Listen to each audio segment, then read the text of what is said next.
Hello अस्सलाम वालेकुम। आज हम करने वाले हैं chapter number 2, source of data and analysing data.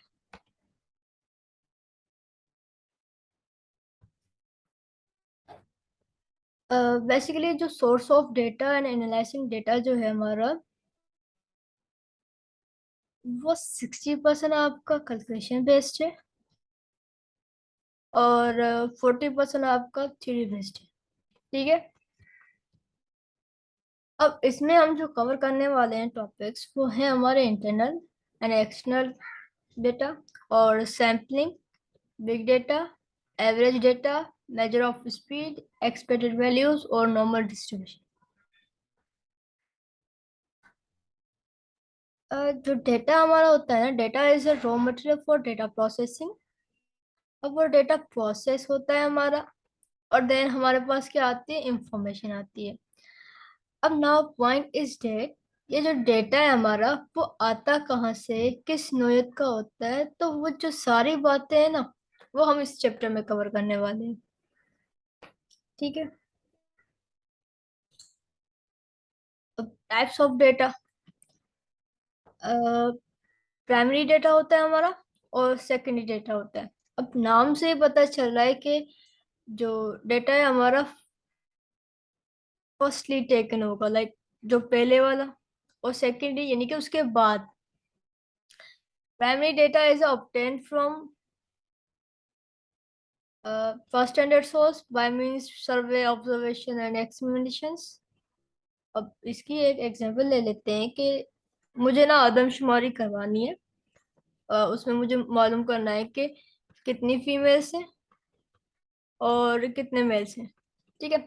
उसके लिए मुझे क्या करवाना पड़ेगा, सर्वे करवाना पड़ेगा। मैंने सर्वे करवाया, मेरे पास एक डेटा आई, एक इंफॉर्मेशन आई। तो उस वो चीज जो है ना फर्स्टली है, तो मेरा मेनली पर्पस ये था कि मुझे इसकी आदमशुमारी करवानी है और मुझे ये पता करना है कि फीमेल मेल, तो that is our primary purpose. ठीक है। अब व्हाट इज सेकेंडरी डेटा? अब secondary data is that has been previously collected और रिसर्च, यानी कि हम अपनी एग्जाम्पल को कंटिन्यू करते हैं कि हमारी कलेक्शन आ गई, हमें पता चल गया कि हमारी फीमेल्स इतनी है, मेल्स इतनी है। अब उस चीज को हम किसी और पर्पस के लिए यूज करें। मैंने पर्पस था कि हमें पता चल गया। अब नाउ हम उस किसी और चीज से, लाइक मुझे फीमेल्स का पता चल गया तो मुझे उसकी डिस्ट्रीब्यूशन में, फंडिंग डिस्ट्रीब्यूशन वगैरह कुछ भी इस तरह से ना मैं कर सकती हूँ। ठीक है। अब दूसरी क्या सोर्स हो सकती है, source of data, secondary data include the internet, libraries, company reports, newspapers, governments, and banks, like all other things. ठीक है। अब हम एक इलिस्ट्रेशन कर लेते हैं जिससे थोड़ी सी क्लियर हो जाएगा कि इस चीज के क्वेश्चंस आएंगे कैसे। Decide which of the following are primary data and which are secondary data. अब information from clock cards when used for making wages. सबसे पहले मैं आपको बता दूं कि क्लॉक कार्स होता क्या है। ठीक है। हॉलोकॉस्ट ना एक डॉक्यूमेंट्स होता है। ठीक है।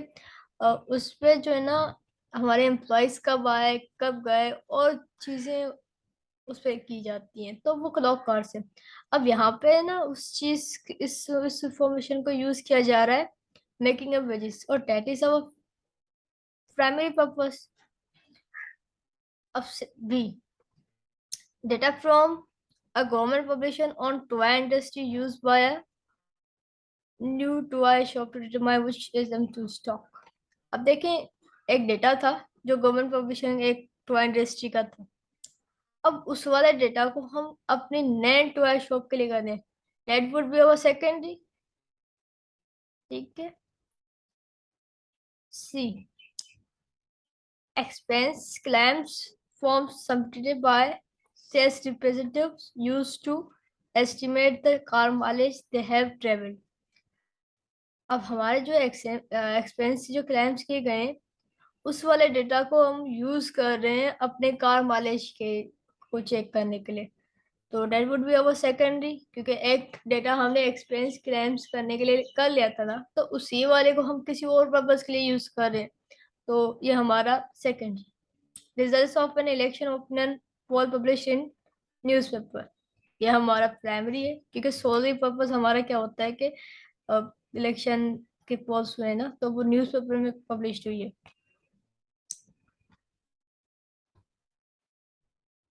The problems with using secondary data.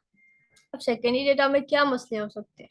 Primary data is a preferred, like वो हमने खुद से किया होता है, अपनी रिसर्च होती है और फर्स्टली यूज की जाती है। तो secondary data since collect for a specific purpose is like rather than data for some other purpose ना.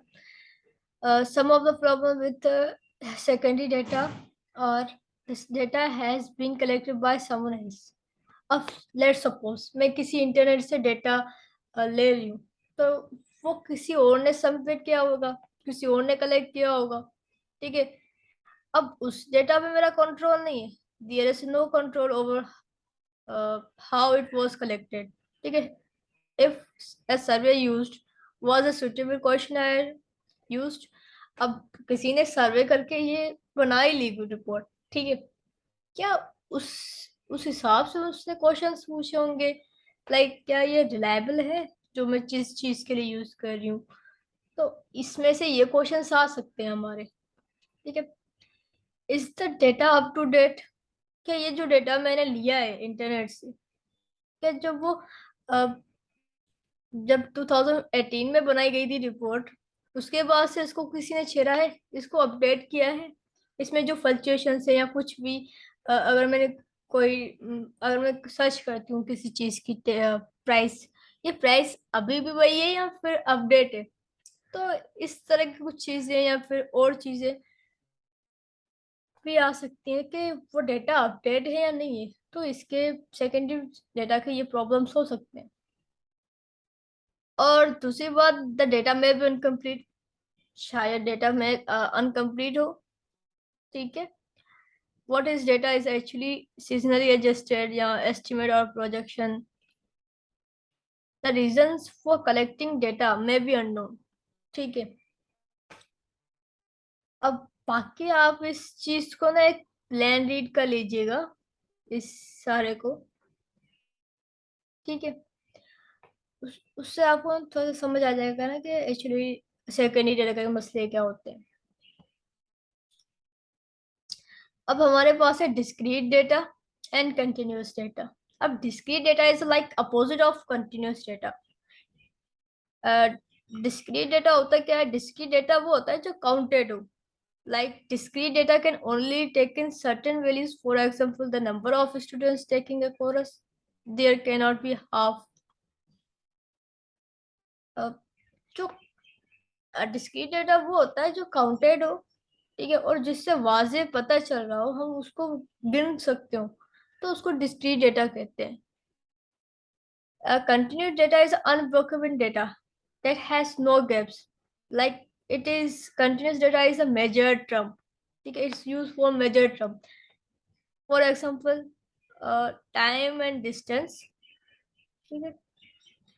अब टेस्ट योर अंडरस्टैंडिंग वन कर लेते हैं कि categories each of the following variables as either discrete or continuous. Age of 5 years it would be our discrete data, ठीक है। कैसे? Age of 5 years, it's not a limit ना।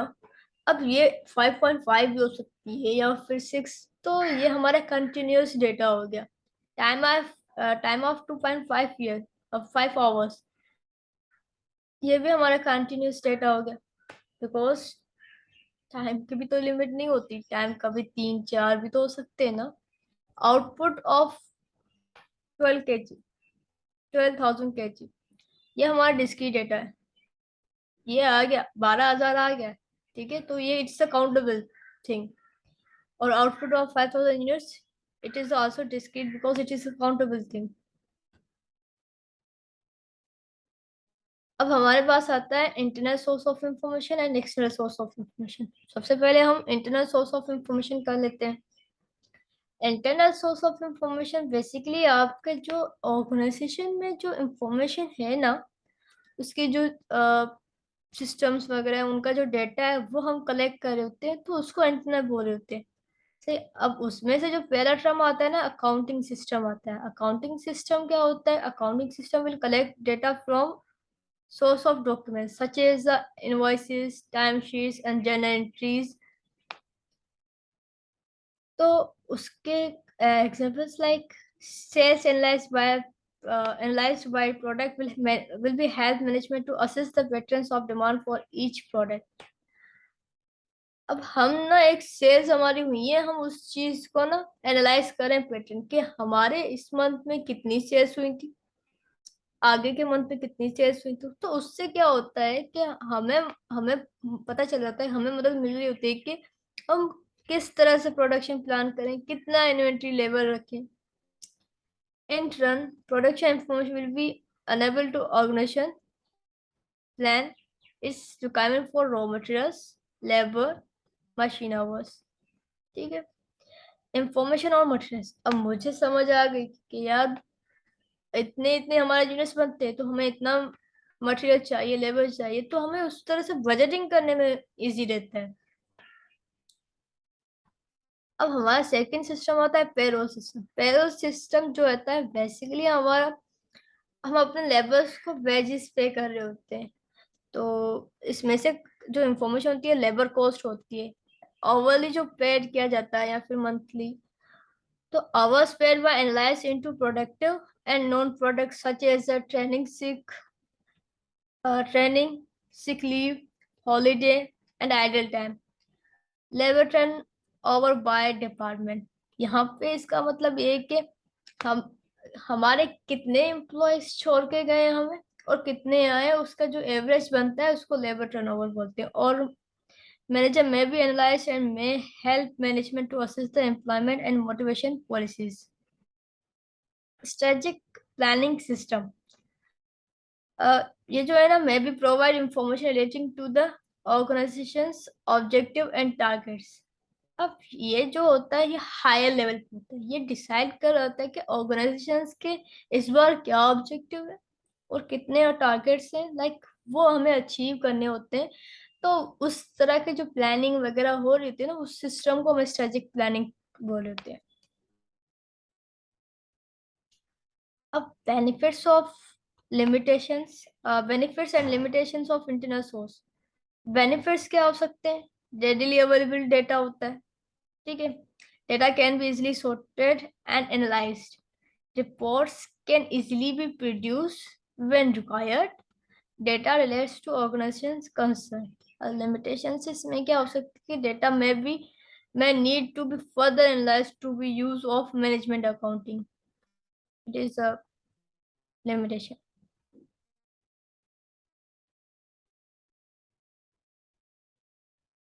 अब हमारा तीसरा आता है एक्सटर्नल सोर्स ऑफ इंफॉर्मेशन। जैसे कि इंटरनल हमारे ऑर्गेनाइजेशंस के थे, और इस तरह से एक्सटर्नल सोर्स ऑफ इंफॉर्मेशन हमारे बाहर क्या हो रहा है उसका भी हमें इंफॉर्मेशन होना लाजमी है।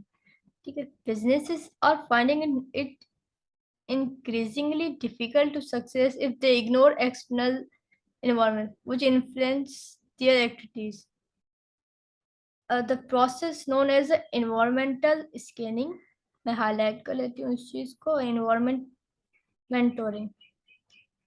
इस चीज को हम एनवायरमेंटल स्कैनिंग कहते हैं या फिर एनवायरमेंटल मेंटोरिंग कहते हैं। अब the main source of external information which will be considered government sources. अब ये आगे डिटेल में पढ़ने वाले हैं। बिजनेस कॉन्टेक्ट्स, कस्टमर्स और suppliers, trade associations and trade journals, the final and business press and other media, the internet.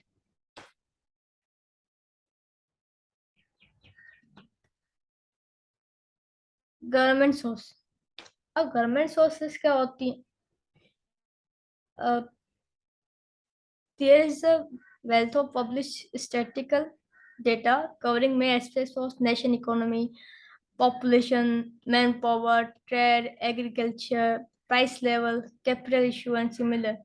तो हमारा गवर्नमेंट सोर्सेस हमारे इससे हमारी कितनी पॉपुलेशन है, उसमें क्या एग्रीकल्चर, मतलब कुछ इस तरह के सारे जो गवर्नमेंट में चीजें आती हैं ना, वो गवर्नमेंट सोर्स होती हैं। हमें पता चल जाता है कि लाइक किस तरह से अब हमें अपने डिसीजंस लेने चाहिए in term of government policies like business contacts. अब बिजनेस कॉन्टेक्ट्स क्या होते हैं? हमारे customers can provide information such matters like product specification which they required, उनको उनको क्या चाहिए, उनको किस तरह की क्वालिटी चाहिए, उनका डिलीवरी पीरियड्स की रिक्वायरमेंट क्या है, उनकी प्रेफरेंस क्या है पैकेजिंग और डिस्ट्रीब्यूशन मेथड्स में, feedback on above on general aspects of customer service. तो ये सारी हमारी क्या हो जाती है, कस्टमर के पॉइंट ऑफ व्यू से हो जाती हैं।